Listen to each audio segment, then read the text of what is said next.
Hi friends, ఈరోజు ఒక మంచి వ్యక్తి గురించి తెలుసుకుందామంటే ఆయన గుమ్మడి నర్సయ్య గారు 1931 నల్గొండ జిల్లాలో జన్మించిన ఆయన ఒక పేద రైతు కుటుంబంలో. ఆయన ప్రతి ఒక్కరూ ఆదర్శంగా తీసుకునే వ్యక్తి. ఆయన చాలా మంచి వ్యక్తి.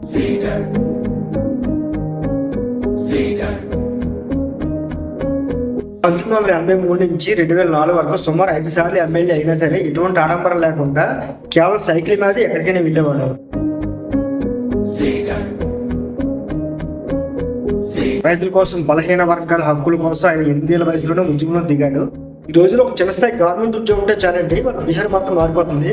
కానీ గుమ్మడి నర్సయ్య గారు 5 సార్లు ఎమ్మెల్యేగా చేసినప్పటికీ ఎటువంటి కల్మషం లేని వ్యక్తిగా, ఆడంబరం పోవడం వ్యక్తిగా నిల్చున్నారండి.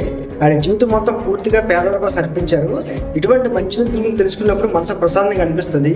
ఆయన చెప్పిన మాట మీకు నచ్చినట్టయితే వీడియోకి లైక్ చేయండి, అలాగే కామెంట్ చేయండి. కొత్త వారు వీడియో చూసినట్టయితే ఛానల్ సబ్స్క్రైబ్ చేసుకోండి. Thank you friends. జై హింద్.